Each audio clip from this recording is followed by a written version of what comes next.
Dear students, class first year, Assalamu alaikum. This is your new course book, a textbook of English. First chapter, Responsibilities of Youth. I had already sent you a lecture last year, but I am improving it this year with a complete reading, Urdu translation and understanding. Let's start our reading. Responsibilities of Youth. ये है जवानों की जिम्मेदारियाँ. Responsibility is the word जिम्मेदारियाँ. Next is Mr. Chancellor, ladies and gentlemen. When I was approached by the Vice Chancellor with a request to deliver the convocation address, I made it clear to him that there were so many calls on me that I could not possibly prepare a formal convocation address on an academic level with regard to the great subjects with which university deals, such as arts, history, philosophy, science, law, and so on. I did, however, promise to say a few words to the students on this occasion, and it is in fulfillment of that promise that I will address you now. Now let's go for the Urdu translation. Mr. Chancellor, ख़वातीन व हज़रात, जब vice chancellor ने इस दरख्वास्त के साथ मुझसे रब्ता किया कि मैं कॉन्वोकेशन से खिताब करूं, तो मैंने ये उन पर वाज़ह कर दिया था कि मैं इतना मसरूफ़ हूँ कि एक तालीमी लेवल पर एक रस्मी कॉन्वोकेशन के मौके पर दिया जाने वाला खिताब तैयार ना कर सकूँगा। उन बड़े बड़े मज़ामीन से मुतालिक जिनमें यूनिवर्सिटी तालीम देती है, मसलन आर्ट्स, तारीख़, फ़लसफ़ा, साइंस, कानून और इसी तरह दूसरे मज़ामीन। ताहम हमने इस मौके पर तलबा से चंद अल्फाज कहने का वादा किया और ये इसी वादे की पासदारी है कि मैं अब आपसे खिताब करूँगा. First of all, let me thank the Vice Chancellor for the flattering terms in which he referred to me. Mr. Vice Chancellor, whatever I am and whatever I have been able to do, I have done it merely as a measure of duty which is incumbent upon every Mussulman to serve his people honestly and selflessly.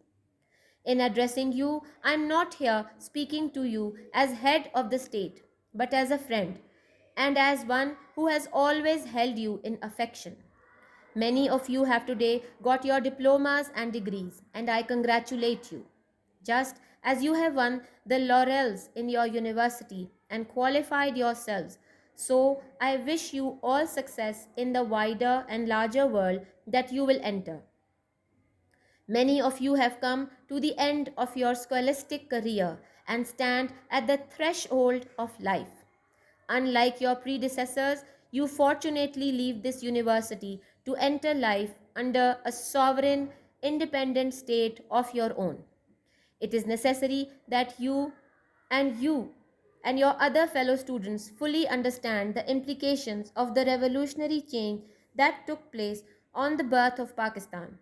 We have broken the shackles of slavery. We are now a free people. Our state is our own state. Our government is our own government of the people, responsible to the people of the state and working for the good of the state. Freedom, however, does not mean license. It does not mean that you can now behave just as you please and do what you like, irrespective of the interests of other people or of the state. A great responsibility rests on you, and on the contrary, now more than ever, it is necessary for us to work as a united and disciplined nation.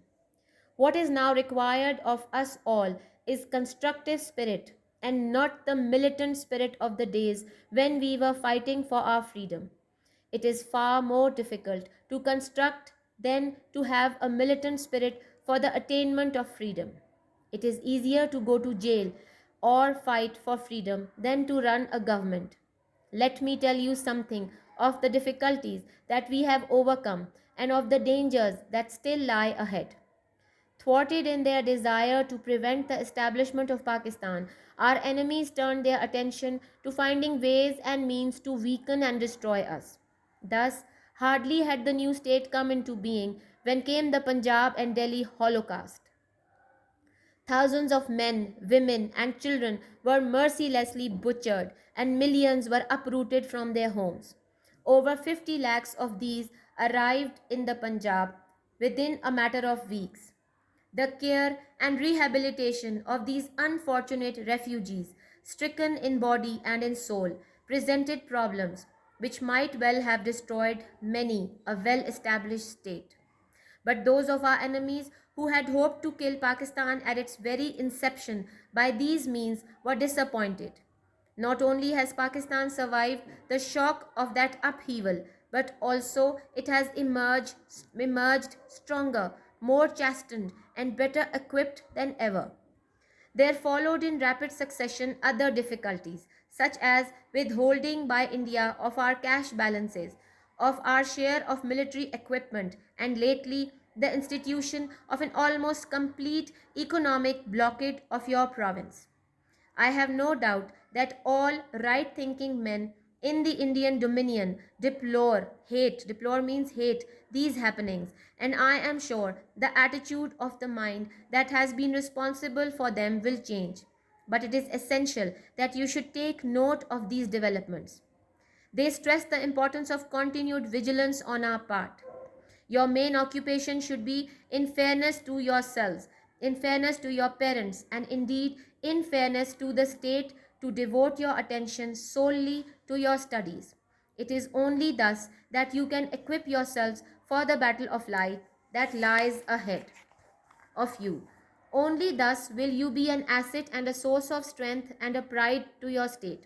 Only thus can you assist it in solving the great social and economic problems that confront it and enable it to reach its destined goal among the most progressive and strongest nations of the world. My young friends, I would therefore like to tell you a few points about which you should be vigilant and beware. Firstly, beware of the fifth columnist among ourselves. Secondly, guard against and weed out selfish people who only wish to exploit you so that they can swim. Thirdly, learn to judge who are really true and really honest and unselfish servants of the state who wish to serve the people with heart and soul and support them. There is another matter that I would like to refer to. My young friends, hitherto you have been following the rut. You get your degrees, and when you are thrown out of the university in thousands, all that you think and hanker for is government service. As your Vice Chancellor has rightly stated, the main object of the old system of education and the system of government existing hitherto was really to have well trained, well equipped clerks. Of course, some of them went higher and found their level, but the whole idea was to get well qualified clerks. Civil service was mainly staffed by the Britons, and the Indian element was introduced later on, and it went up progressively. Well, the whole principle was to create a mentality, a psychology, and a state of mind that an average man, when he passed his BA or MA, was to look for some job in government. If he had it, he thought he had reached his height. I know, and you all know, what has been really the result of this. Our experience has shown that an MA earns less than a taxi driver, and most of the so-called government servants are living in a more miserable manner than many menial servants who are employed by well-to-do people. Now I want you to get out of that rut and that mentality, and especially now that we are in free Pakistan. Government cannot absorb thousand, impossible. But in the competition to get government service, most of you will be demoralized. Government can take only a certain number, and the rest cannot settle down to anything else, and being disgruntled are always ready to be exploited by persons who have their own axes to grind. Now I want that you must divert your mind, your attention, your aims and ambitions to other channels and other avenues and fields that are open to you and will increasingly become so. There is no shame in doing manual work and labor. There is an immense scope in technical education, for we want technically qualified people very badly. You can learn banking, commerce, trade, law, etc., which provide so many opportunities now. Already you find that new industries are being started, new banks, new insurance companies, new commercial firms are opening, and they will grow as you go on. Now these are avenues and fields open to you. Think of them and divert your attention to them, and believe me, you will there benefit yourselves more than by merely going in for government service and remaining there in what I should say a circle of clerkship working there from morning till evening in most dingy and uncomfortable conditions. You will be far more happy and far more prosperous with far more opportunities to rise if you take to commerce and industry, and will thus be helping not only yourselves but also your state. I can give you one instance. I know a young man who was in government service 4 years ago. He went into a banking corporation on 200 rupees because he had studied the subject of banking, and today he is manager at one of their firms and drawing 1500 rupees a month in just 4 years. These are the opportunities to have, and I do impress upon you now to think in these terms. Now let's move to the glossary, the meanings. Butchered, kill a person or people indiscriminately or brutally. Chastened, having a restraining or moderating effect on. Convocation is a noun, a large formal assembly of people. Dingy, gloomy and drab.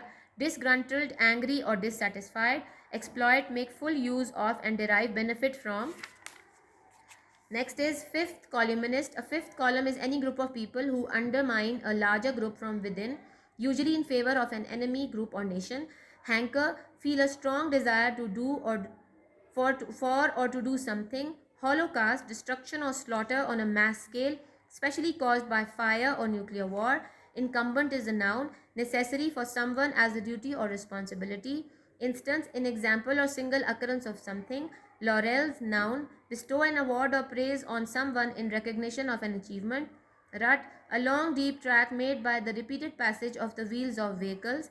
Shackles, a pair of fetters connected together by a chain used to fasten a prisoner's wrists or ankles together. Thwarted, prevent someone from accomplishing something. Upheaval, a violent or sudden change or disruption to something. Weed out, remove unwanted plants, an area of ground, remove something unwanted. Let's move on to the translation. سب سے پہلے مجھے vice chancellor کا شکریہ ادا کرنا چاہیے، وہ خوشامدی انداز میں میرا ذکر کرنے پر۔ مسٹر وائس چانسلر، میں جو کچھ بھی ہوں اور میں جو کچھ بھی کرنے کے قابل رہا ہوں، میں نے یہ سب کچھ محض اپنا فرض سمجھ کر کیا ہے، جو ہر مسلمان پر فرض ہے کہ وہ دیانتداری اور بے لوث انداز سے اپنے لوگوں کی خدمت کرے۔ آپ سے خطاب کرتے ہوئے میں آپ سے بحیثیت ریاستی سربراہ مخاطب نہیں ہوں، بلکہ بحیثیت ایک دوست مخاطب ہوں، اور ایک ایسے فرد کی حیثیت سے جس نے ہمیشہ آپ سے محبت کی ہے۔ آپ میں سے بہت سو نے آج ڈپلومہ اور ڈگریاں حاصل کر لی ہیں، اور میں تمہیں مبارکباد دیتا ہوں۔ جس طرح تم لوگوں نے تعلیم حاصل کر کے یونیورسٹی میں کامیابیاں اور تمغات حاصل کیے ہیں، اسی طرح میں وسیع تر اور عظیم عملی زندگی میں تمہاری کامیابی کے لیے دعا گو ہوں جس میں تم داخل ہوئے ہو۔ آپ میں سے اکثر طلباء اپنے تعلیمی کیریئر کے اختتام پر پہنچ کر زندگی کی دہلیز پر کھڑے ہیں۔ اپنے اسلاف کے برعکس آپ خوش قسمتی سے یونیورسٹی چھوڑ کر ایک خود مختار اور آزاد زندگی میں داخل ہو جاؤ گے۔ یہ ضروری ہے کہ تم خود اور تمہارے دوسرے طالب علم ساتھی اس انقلابی تبدیلی کے اثرات پوری طرح سمجھیں اور جو پاکستان کی تخلیق کے موقع پر نمودار ہوئیں۔ ہم نے غلامی کی زنجیروں کو توڑ دیا ہے، اب ہم آزاد ہیں۔ ہماری ریاست ہماری اپنی ریاست ہے، ہماری حکومت اپنی حکومت ہے، عوام کی حکومت ہے۔ ریاست کے عوام کو جو اب ایک حکومت ہے اور ریاست کی فلاح کے لیے کام کرتی ہے۔ تاہم آزادی کا مطلب لائسنس نہیں ہے، اس کا مطلب یہ نہیں ہے کہ اب جو کچھ تم کرنا چاہتے ہو کر سکتے ہو، دوسرے لوگوں یا ریاست کے مفادات سے قطع نظر۔ اب آپ پر بڑی ذمہ داری عائد ہوتی ہے، بلکہ اس کے برعکس آپ پہلے سے زیادہ۔ یہ ہمارے لیے لازمی ہے کہ ہم ایک متحد اور منظم قوم کی طرح کام کریں۔ اب ہم سب کے لیے یہ ضروری ہے کہ ہم تعمیری سوچ اپنائیں، نہ کہ اس زمانے کا جارحانہ جذبہ جب ہم آزادی کی جنگ لڑ رہے تھے۔ آزادی حاصل کرنے کے لیے جارحانہ جذبہ سے تعمیری سوچ رکھنا زیادہ مشکل کام ہے۔ حکومت چلانے کے مقابلے میں جیل جانا یا آزادی کے لیے لڑنا زیادہ آسان ہے۔ مجھے ان مشکلات کے بارے میں بتانے دو جن پر ہم نے قابو پایا ہے، اور ان خطرات کے بارے میں جو بھی ابھی آگے آنے والے ہیں۔ قیام پاکستان کو روکنے کی خواہش میں ناکامی کے بعد ہمارے دشمنوں نے ہمیں کمزور اور برباد کرنے کے طریقوں کی طرف اپنی توجہ مبذول کر دی ہے۔ اسی طرح نئی ریاست بمشکل ہی وجود میں آئی تھی جب پنجاب اور دہلی کی تباہی اور بربادی کے واقعات پیش آئے۔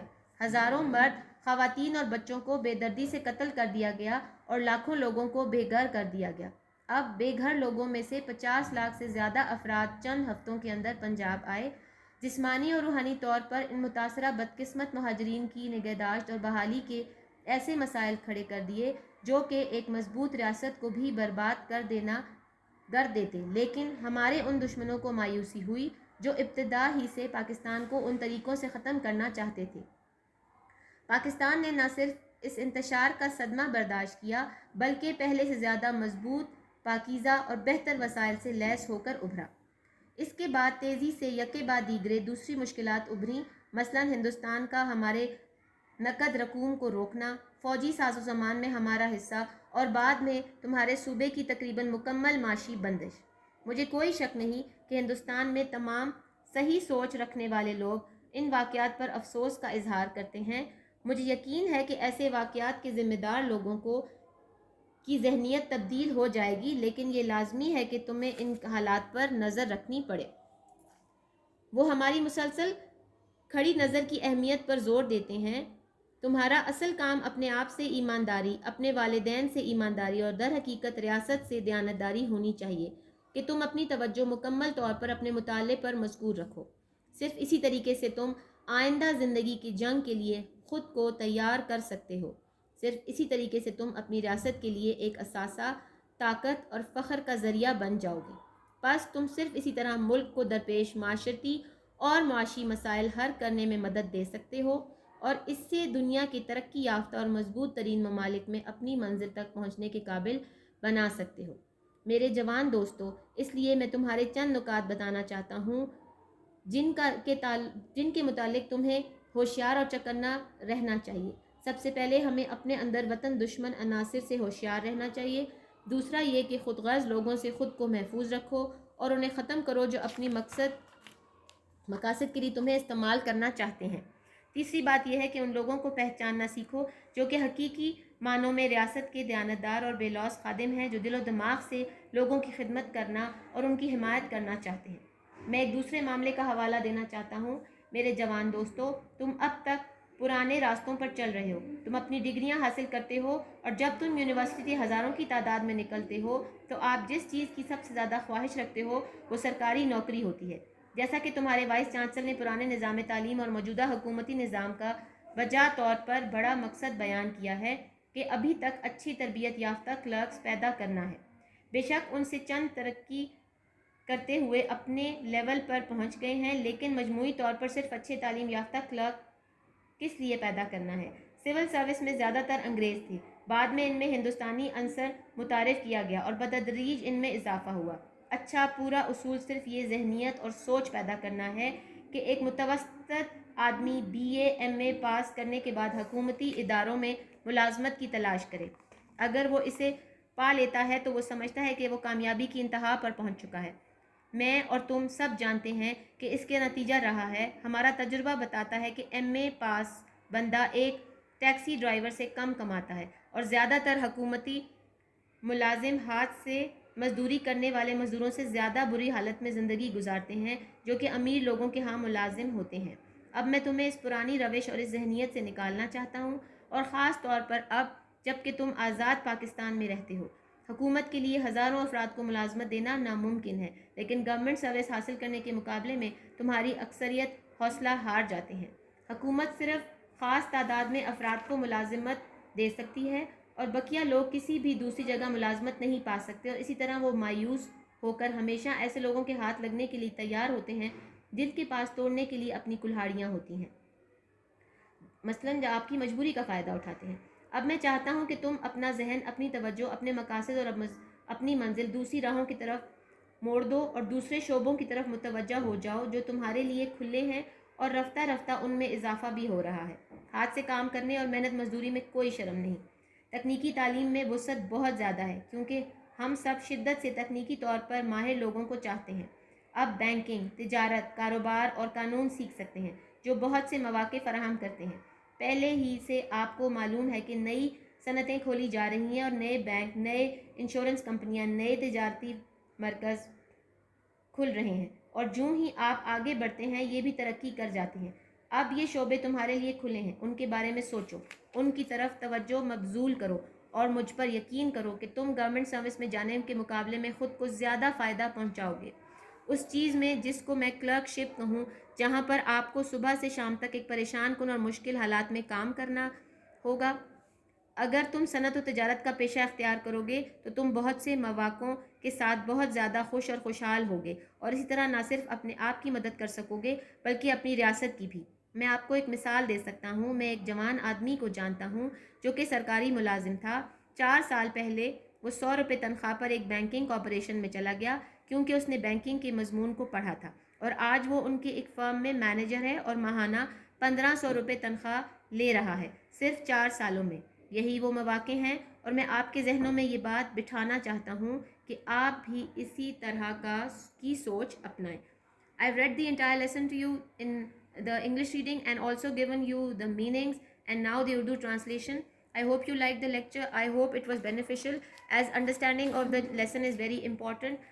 This is a very important speech of Qaid-e-Azam. It gives us a lesson of working hard, of moving on with our lives, of trying to struggle and take benefit from all the opportunities that are available to us.